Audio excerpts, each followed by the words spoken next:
Welcome, everyone. This is Emma Shapiro with Alternative Healthcare Careers, coming at you with an amazing career today. I'm so excited to be speaking with Olivia. She's going to be talking about her transition from being a COTA into a brand new career that I think everyone is going to be really excited and love, and that she loves. And that's the most important thing. When we find new careers, we really want to find careers that it's a great transition for therapists and healthcare workers and assistants, but also something that you're going to be happy with in that next transition. So thank you so much, Olivia, for coming on. And I'm so excited to share your story. Yeah, thank you so much for having me. Just fill in a little bit about myself. I was an occupational therapy assistant, specializing in dementia. I worked in a variety of skilled nursing and assisted living facilities, predominantly there in the Virginia area. So when I was still living in Virginia, I'm not now, when I was still living in Virginia, I covered an area that was about 3-hour radius from my home. At any given moment, I could have had 50 buildings on my caseload. So it was a lot. Yeah.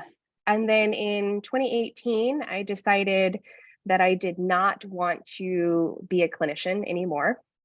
And I went back to school, and I didn't want to be in occupational therapy anymore. My original goal was to do physician assistant school, and I got all the way there. I got in, I was ready to go, and decided I actually don't like patient care. I'm super burnt out. And then went to public health.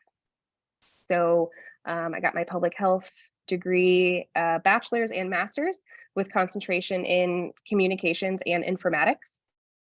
And then here I am today, working with an awesome organization here in South Bend, Indiana. We are right down from Notre Dame. And yeah, ask me any questions. Wonderful. Well, I think informatics is a hot and growing career that a lot of people are interested in. And I think that's a wonderful addition to the public health degree that you got. I guess let's first start with you choosing, well, I guess, what's your official title so that people sort of know your official role title? Oh man, where I am currently, I am considered a fellow. And what that means really is that I am not yet a project manager officially. However, I manage multiple projects. And so I've only been with the organization since August 1st.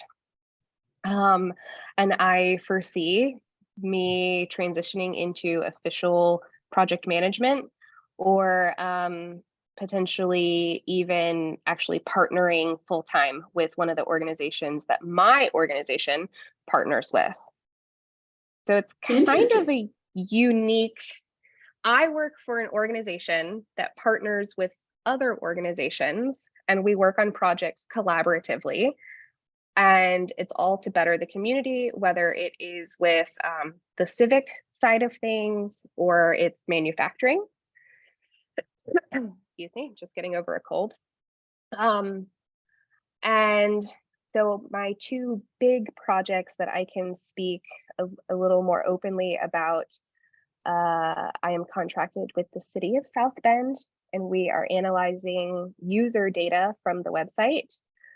And the goal is to create a strategic roadmap on improving the website so that the entire community can access resources that they're looking for. And my other project is with a local health system, and we are managing currently three large grants and running all the data for that. And then 2 more grants will be added on in the spring. That is neat. That is so cool. That's like so high level. I feel like you're like a bigwig. That's amazing. Project management. That's legit. That's awesome. It's super cool. And then with my contract from my organization, 30% of our time has to be dedicated to our own entrepreneurial passion projects. So many of my coworkers are creating apps or new physical products. We have a speech language pathologist who is developing I know, woohoo, she's developing an app to assist speech therapists. And then I have taken over an organization where we advocate and provide supportive services to adults with disabilities. So that is my 30% project, and my spouse runs that project when I'm not there. That is awesome. I think this sounds like an amazing company because it's like so rewarding, because I think a lot of us are very creative, and we've seen that there's a need for so much change in healthcare, and we want, like, I always have these like little ideas and I'm like, but I don't know how to do it, or I can't build it, or I don't have enough time. And so it's so cool that within your job, it's like you get to have this passion project as well as these other projects. And I think going back to your burnout, it's not like you didn't want to be involved in patient care. It was just like direct patient care. And I think that's a lot of us, whatever profession you're listening in healthcare right now, it's like you still love people. You still want to help the world and help, healthcare, but it's the productivity demands, it's the documentation demands, it's the billing, it's the insurance regulations, it's the physical nature of the role that we're burnt out from. It's not the helping people that we're burnt out from. So that's why it's really neat to find these roles where it's like you're still helping people, and in fact you're maybe helping more people eventually with these cool city projects. Very neat. Now I'm interested, going to your degree, are you happy that you chose that? Do you feel like that was the most helpful to get you to project management, or do you think more informatics would have been more helpful? I'm curious.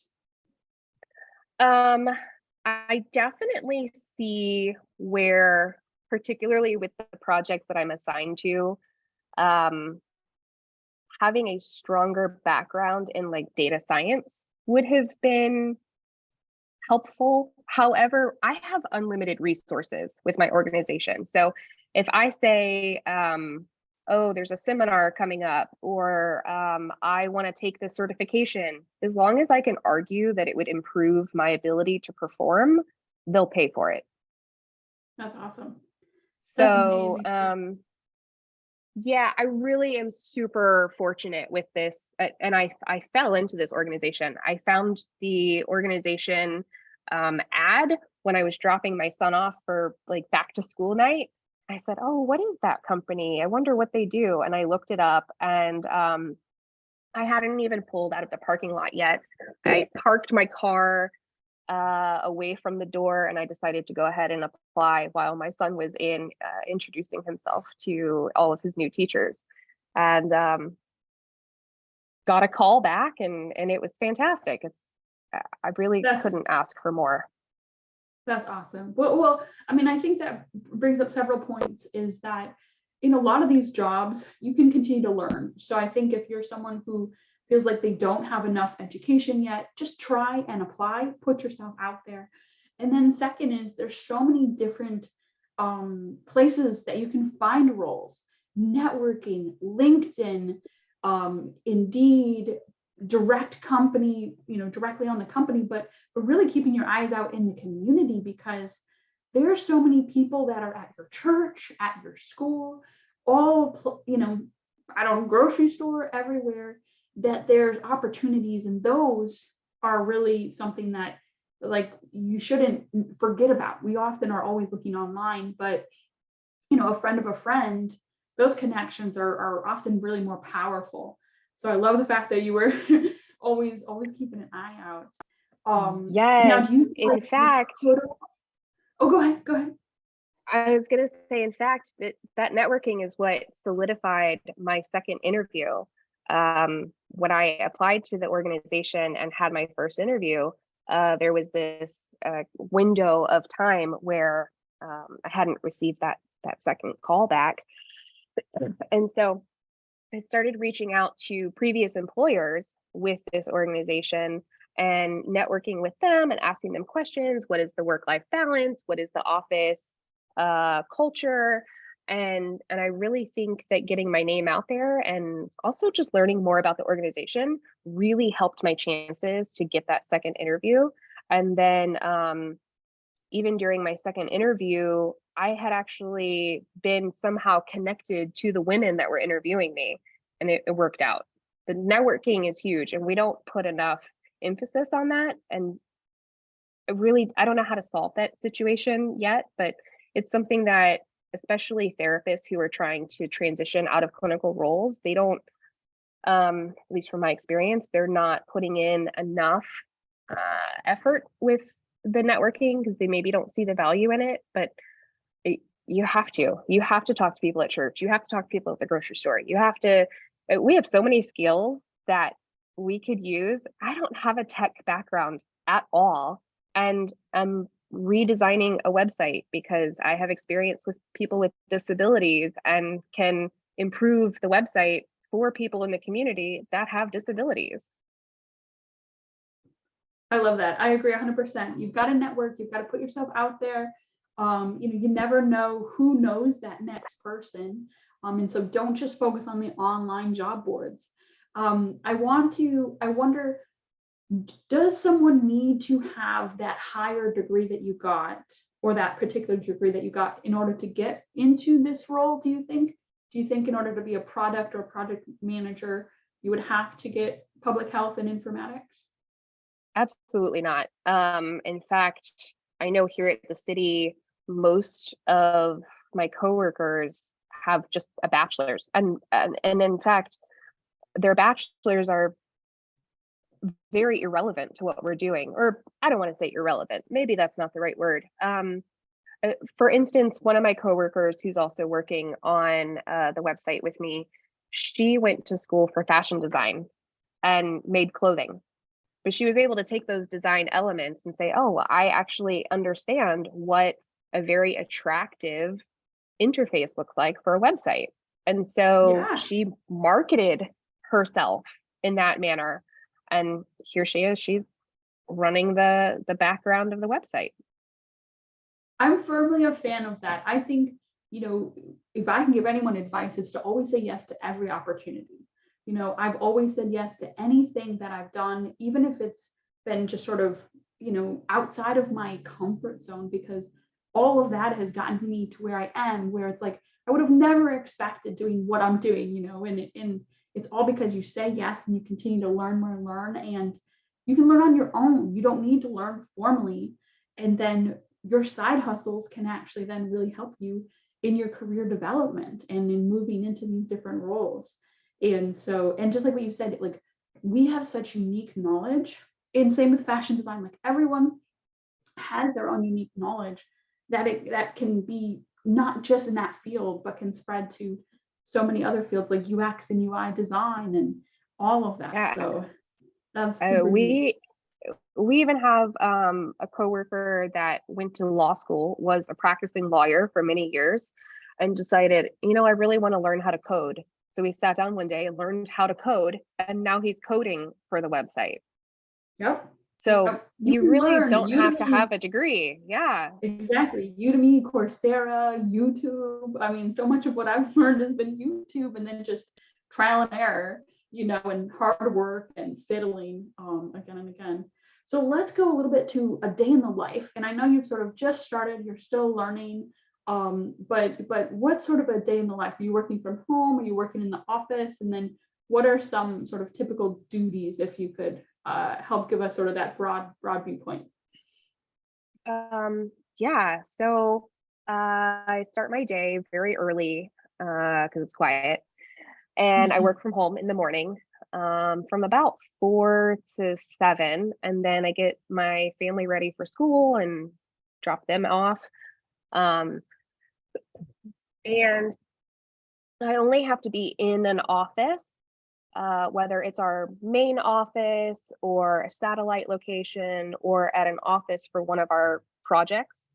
I only have to be in an office 2 days a week, and it is not for a full day. So I would be lying if I said there were not times where I walked in, grabbed a cup of coffee, said hello to everyone, and drove home.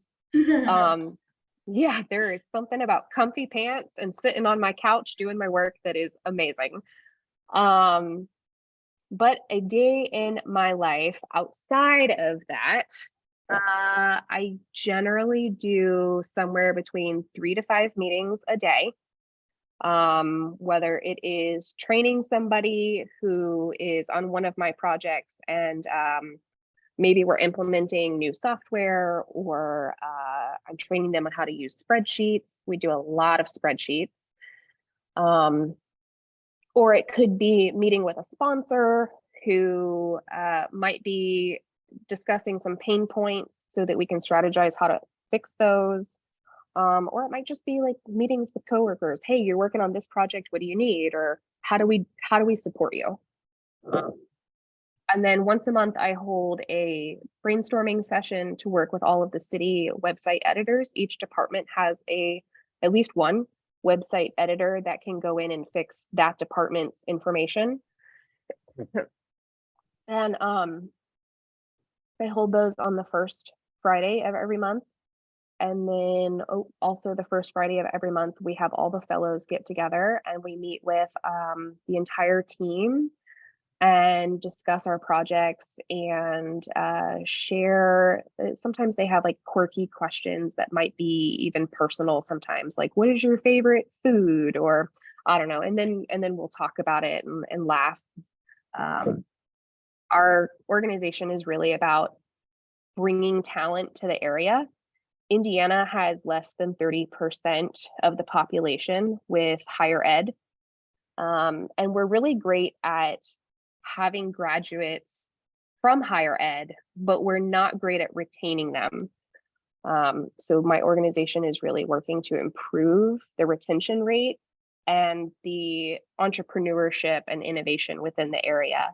So we cover, we are currently in northern Indiana and then southwestern Michigan. Cool. Wow. Yeah. I like it. I'm loving it. I think it's very rewarding, it sounds. Now, do you have any advice for someone wanting to transition into this role? You know what? Like, don't be complacent. If there's a skill that you are interested in, find a way to learn it. And that really is my answer. I can't, we have these resources, and Coursera, I think, is $60 a month for unlimited classes. Utilize that. That is cheaper than some of our continuing eds as therapists. And you don't need to keep taking it. You take it and then you like close it, open it, close it. You know what I mean? Yeah. And even on my phone, I have Data Camp and Code Academy right here on my home screen on my phone. And so if I'm between meetings and I'm going, I've got 20 minutes, let me fiddle around with that, or I can open it on my laptop. Just keep learning and talk to people, but don't be complacent. I think that is really the issue a lot of times, is people get stuck in this therapy mindset, and then they know that they want out, but they don't seek the answers on how to get out. And for me, I kind of went into therapy knowing that it was not my end game, which I know is a little controversial, but it wasn't my end game, and I knew that I wasn't going to stay there, and I knew that I was hungry for more knowledge and more experiences, and I found it. That's awesome. I agree. And I think one thing I'll add is just about, I see so many people when they're job searching, they're like, oh, this is a bachelor's. I don't have a bachelor's, so I'm not even going to try to apply. And I'm like, no. Like, I've done hiring, my husband's done hiring, and like, these are just like recommendations. Like, he'll put things on the job post and he's like, yeah, sure, but I'm going to still look at all of them and see, and if someone fits the bill but has an associate's, I'm still going to take them. And so I think that's my biggest frustration, as sometimes being a mentor. I'm like, no, forget, if it says that, still apply, still try. It's time consuming, yes, to apply, but I think you never know what's going to happen. And especially as assistants, I think it's so like, it's sometimes finding a role that'll say like for a COTA or for a PTA is such a needle in a haystack. Like this role obviously did not say for a COTA or for a PTA, or probably even for PT, OT, or SLP or anything. And so don't limit your search to just those search terms. So that's my mini soapbox. Yeah, I love it. Yes, and that's exactly it. There's really nothing in our job description, excuse me. I'm so sorry. There's nothing in our job description that is really relevant to therapy, but those skills that I gained from being able to talk to people of all walks of life, of all socioeconomic statuses and education backgrounds, has really contributed to my success here at this organization. And I think that people, especially assistants, we get that associate's degree and then we go, okay, I really don't want to go back to college. And I don't know how to take my associate's degree and really do anything else. So this is just the rest of my life. But there are those resources that are inexpensive. Certainly you could do boot camps and those are more expensive. But being able to gain those skills and put them on your resume, and having a professionally written resume. I do some contract writing with Polish to Prosper, and I've learned so much just from writing other people's resumes that, I thought my resume was good, and my resume is good. But even just looking at people's backgrounds that are doing unique things, like, wow, like that is such a great thing that you're doing, and I've figured out how to reword it, and now it sounds even better, and I'm gonna keep that in my playlist because I might need to borrow that wording, that terminology for something else.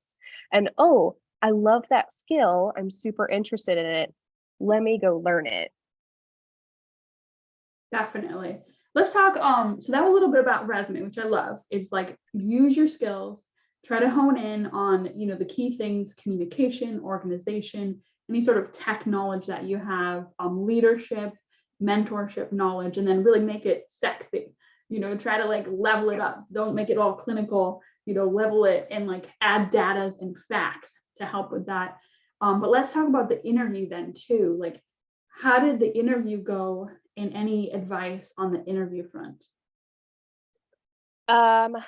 I definitely used my communication skills from talking to patients. We have had to sometimes negotiate with patients to get them to do therapy, maybe even a little bit of manipulation. And so being able to use those kind of reading the room type skills, those interpersonal communication skills, really helped.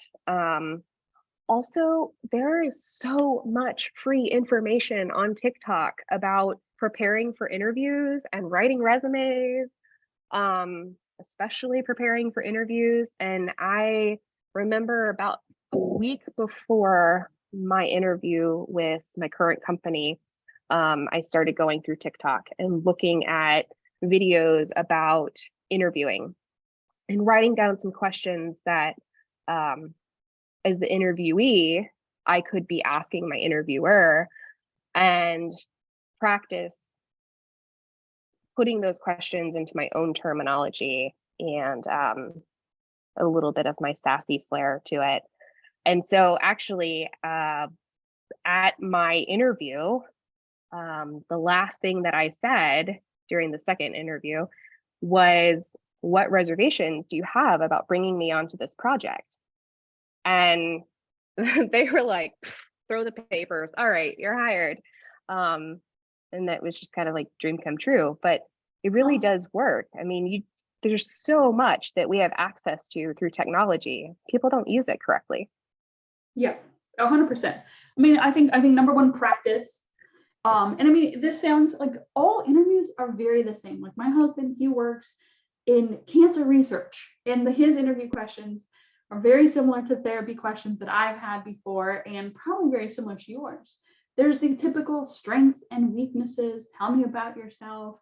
Why do you want to work here? Like all these things you can easily prepare for. And that's usually the meat of these interviews. And then there's just sort of like the little nuances that come with each role. But you want to look at it's very similar about preparing your resume and your cover letter, looking at the job post, looking at those experiences. And not only do you have to answer that on your resume and cover letter, but then be prepared to answer that in the interview. So it's if they're saying, hey, you need SQL knowledge or product management knowledge. Okay, what is that like as a clinician? Easy. We have to manage caseload of 10 to 15 patients a day. If I can do that, or more. I can manage one product, easy peasy. I have to sell patients who are incredibly painful, just had a total knee replacement, and I have to convince them to walk day one. If I can do that, I can sell the beep out of your product. Absolutely. Absolutely. Yeah. And in fact, my contract with the health system here, one day a week, we meet with the community health worker. And community health workers have generally very little college experience, if any. And so part of my strategy is almost treating them like patients, because I kind of have to convince them about the importance of very clear and concise documentation, because I can't input their information that they've collected into my data set if it's not correct and clear. And so that's just like one of the other things that we can do is in a way treat people like you would be treating a patient. If you're working with a dementia patient or a patient with dementia, and they believe that they're a surgeon, you're going to walk in and be like, okay, doctor, come on, let's go. And so you have to kind of use those skills, right? Yeah. Like we say, read, manipulate yourself, adapt, work with a variety of interdisciplinary people. Project management, you're going to work with a variety of different people. And so it's the same thing, knowing your hierarchy and then talking to people accordingly to that hierarchy. Patient-friendly language is the same as tech-friendly language, and so many things, and the unique viewpoint that we have in the medical field, especially because health tech is blossoming.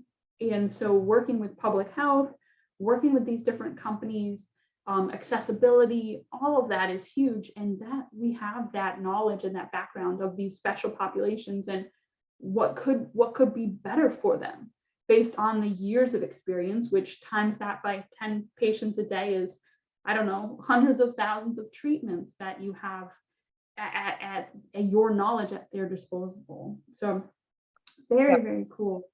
Now, if you feel comfortable, and feel free to decline this question, no problem, but what is a typical salary one could expect in product or project management?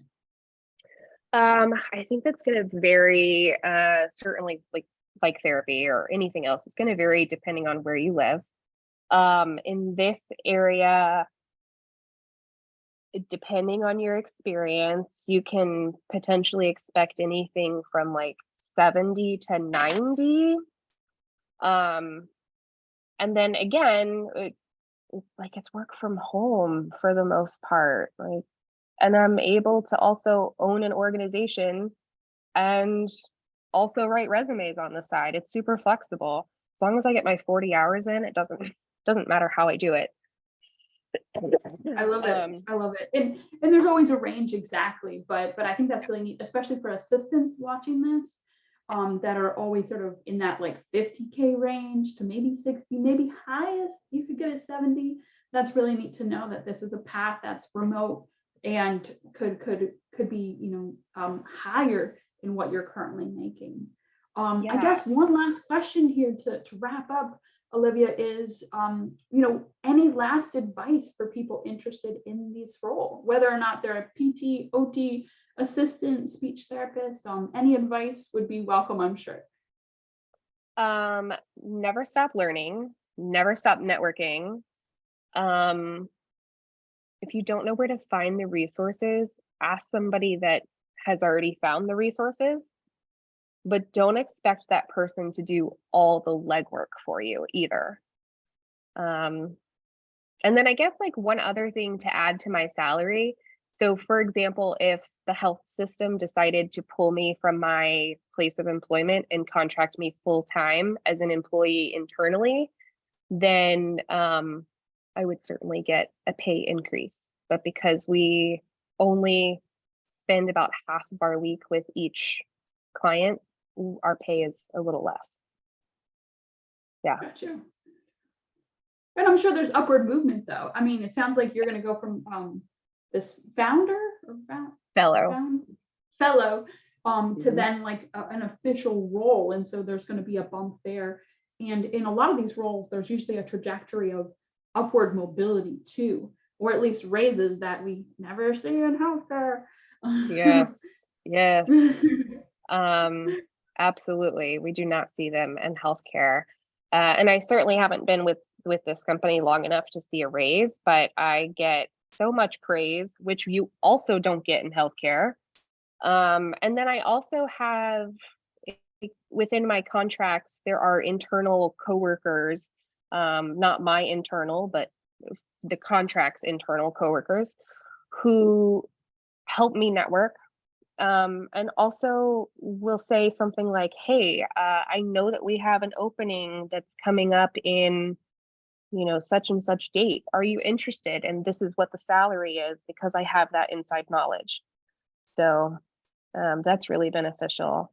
And my company that I'm working for, it's not a difficult like plan, if you will. Anybody could open a company like this, but you have to be really good at networking. And we bring in new graduates for fellows, and then we train them to do a variety of skill sets. And then we push them into project management roles so that they can learn even more skill sets. And then we set them loose. So here we are. I love it. I love it. Well, keep up the chutzpah. I mean, I can tell, I think that's why they wanted to hire you, is because I can tell, there's something special about people, and you have a lot of what I call chutzpah, and so I can tell amazing energy, and keep up all the hard work, Olivia. And thank you so much for coming on and sharing all of our knowledge. And thank you everyone for listening. If you have any questions, feel free to put them in the comments below. And we look forward to seeing you in our next Alternative Healthcare Careers video. Bye, everyone.